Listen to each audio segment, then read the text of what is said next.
One of the things that I like to bring out that operational art in and of itself gives you is an ability to look at something divergently, get the multiple perspectives. And if you're ever in an environment where you just really think this problem might be harder than anything you could ever solve or ever wanted to solve. For instance, at one point, I had a team, a NATO team, that was trying to figure out how to register all the Afghans for the elections in 2015. So just start by getting all the smartest people that you know in the room. So one of the things that operational design helps you do is get all those members and leverage their perspective so that you can find that collaborative, comprehensive solution that's not just yours and just not for your boss, but for the other members of a coalition or a multinational team. So I like to quote Bill Pierce in our ASAP or Advanced Strategic Arts program likes to say, physics doesn't move mountains, chemistry does.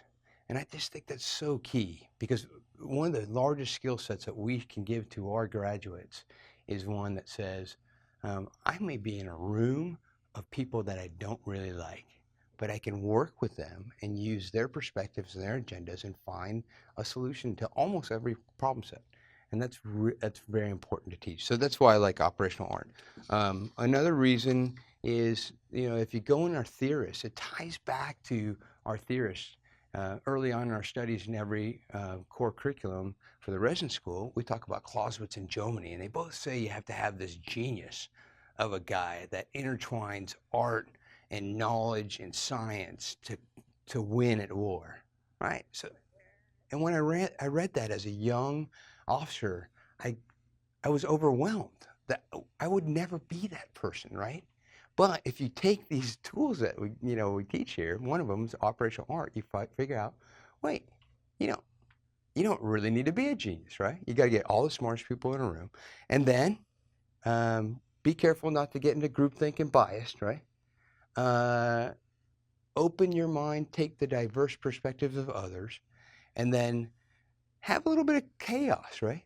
Argue about the points that are important about any one person, or maybe a center of gravity, or an interest of another, or a friendly interest, or an enemy's interest, and then come up with a feasible, adaptable plan. We know, everybody knows, our first best guess, no matter how many hours and time you spent with it, is going to be wrong.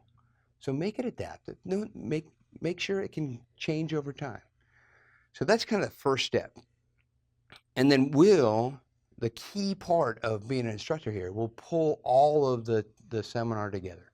So in my seminar at the moment is 15 students. And then most often, especially when we're teaching this lesson, operational art and design, I'll invite the other faculty members in. So you get 17 views of what this is. Just let that brew. Ask the students what they think about operational art, where they've applied it before, maybe where they've seen it before if they haven't applied it. And so we'll spend a large amount of time just trying to figure out what is our appreciation, what is our seminar appreciation for what operational art is.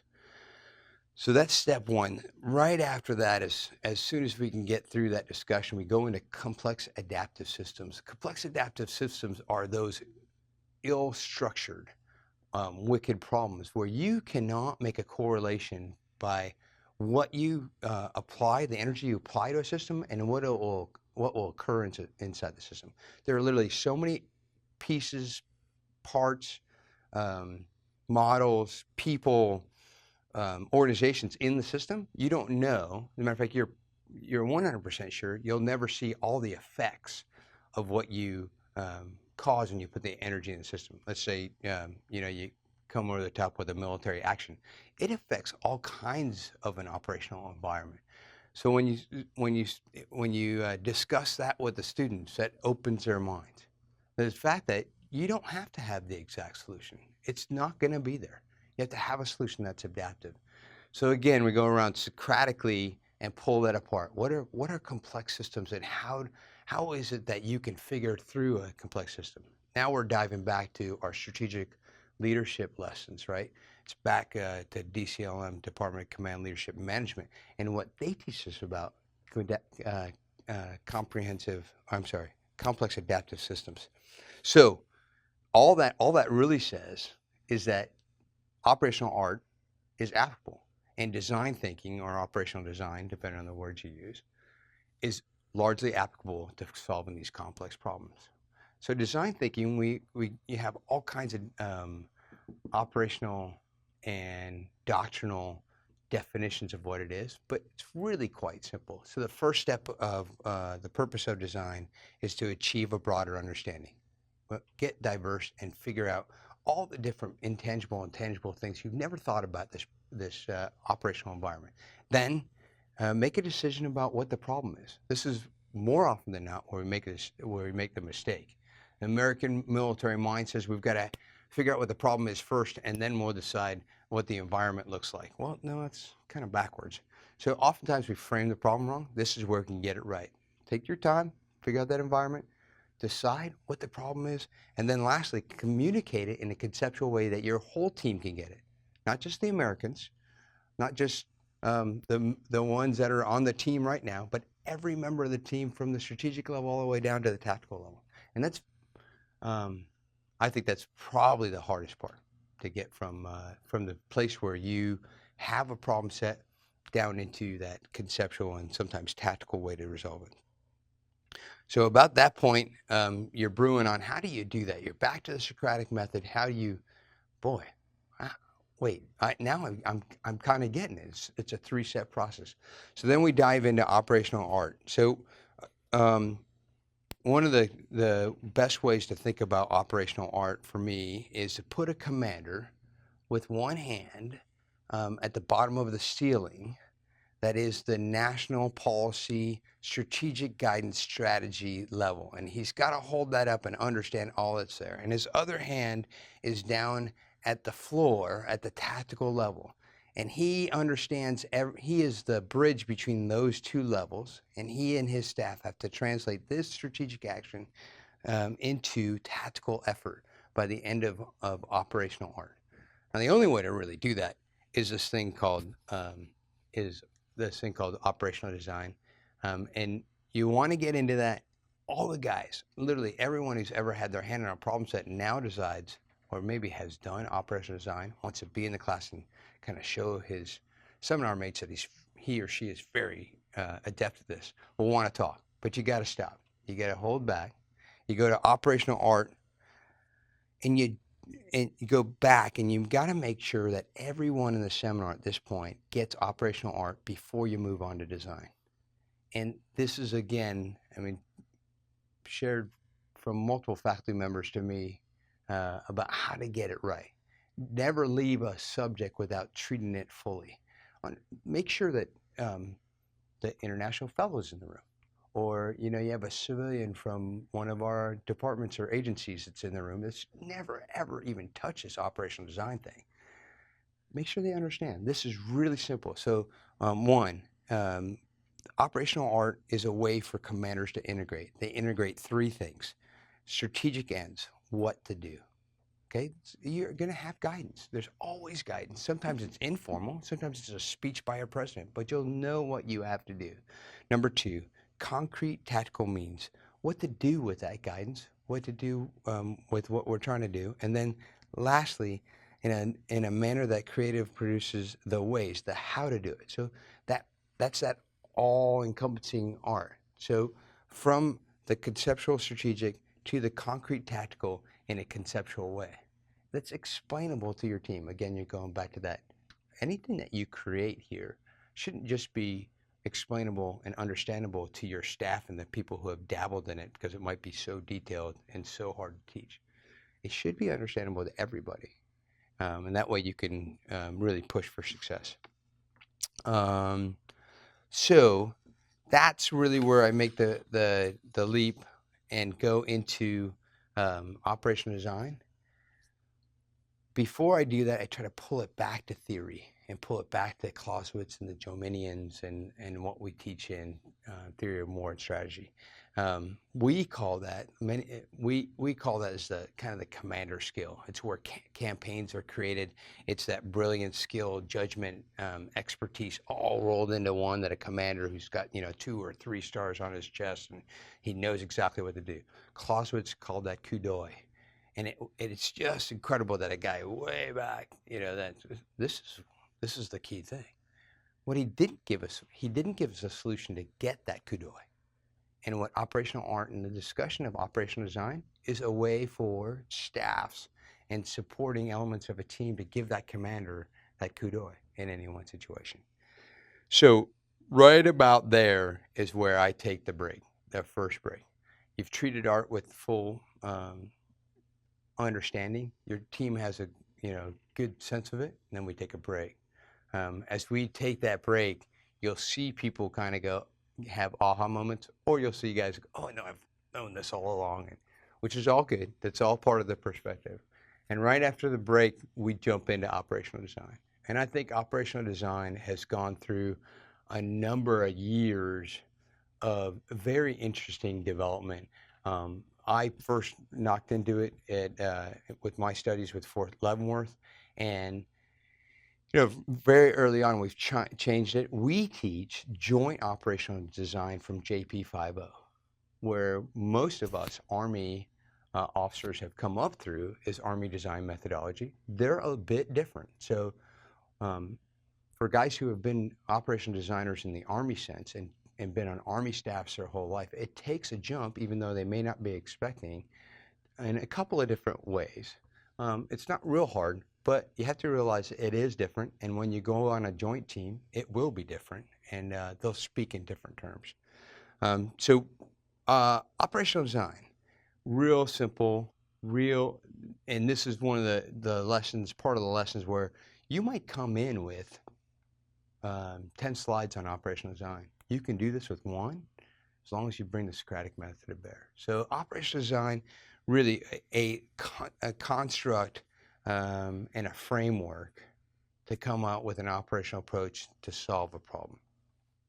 It's not a process. It's not a checklist. All the pieces of operational design, and I'll talk in a specific order, which is the normal order you could do it, are iterative. So at any one point where you're not comfortable with the output of one step, you go back. Or if you get into another step, for instance, you're framing the problem and you discover something you had not discovered about the environment, you can go back to frame your environment, step back there, get that right again, and then come back to framing the problem. And that's really key for these guys and gals to know, because a lot of times we've been in these step-by-step checklist mentalities our entire lives. And the beauty of operational design is literally quite that you have to touch all pieces of it, and it has to be adaptive at the end. So it starts off by understanding the environment. All your environment is what is happening. What is happening? What's happening in your organization? What's happening in your battle space, let's say? It's what's happening. We could do Syria. What's happening in Syria? What's happening outside of Syria? What's affecting the environment of Syria? Who are the players in Syria? Here are the players outside of Syria. So take that and slice that up. That in and of itself, think of all the elements that could go into understanding your operational environment. And that goes up and out to who your strategic players are. The second step, and oftentimes operational designers like to use it as the first step, is understanding strategic guidance. So if you are an American on a NATO team, I'll give you an example. National security strategy, national defense strategy, national military strategy, all the NATO guidance, the last NATO guidance to the team, which often will be not very dated, it just came down like last week type of stuff. Pull that all together and get a comprehensive understanding of that strategic guidance. So back to the operational environment. With that firm understanding of the strategic guidance, or vice versa, now you understand all of that you've been told to do, who could do it, and what could affect it, what's happening. And then now you've got to get to the point of what's not happening. Okay, what are you not achieving that strategic guidance told you to do? What actors or things in the operational environments are catalysts or obstacles to that better state that you're trying to achieve? And then you define the problem. So if you take the catalysts and the obstacles approach, your current state, the catalysts and the obstacles that can get you to where your bosses want to be are a very easy way to get against lines of operation. You bend them in ways of getting after a problem set. That's more getting the operational approach. But think of your problem set of getting after that better state, or maybe the center of gravity that could reach you to that better state.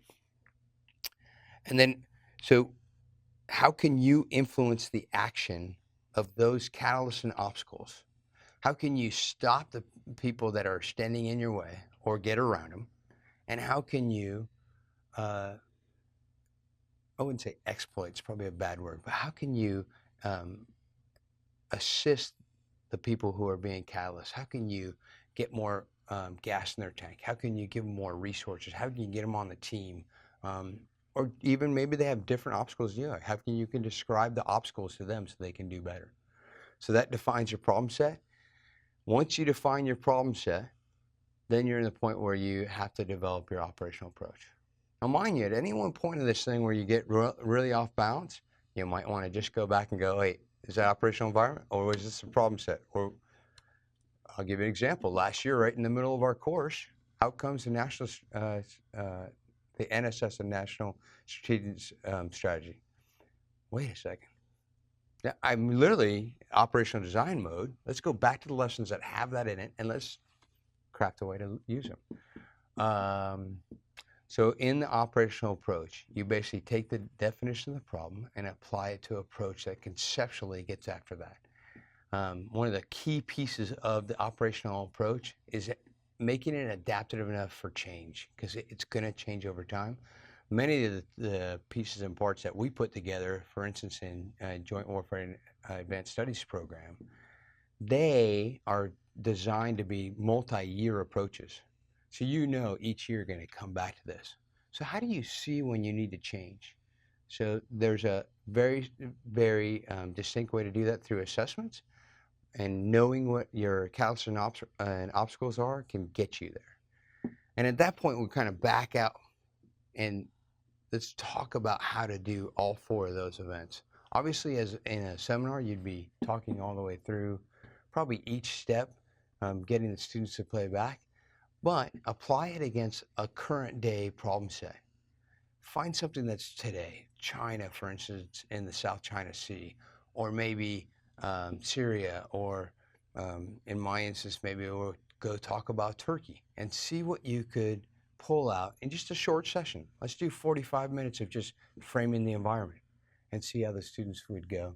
And at that point, you're kind of peasy clean. You're ready to go to town and move to the next lesson.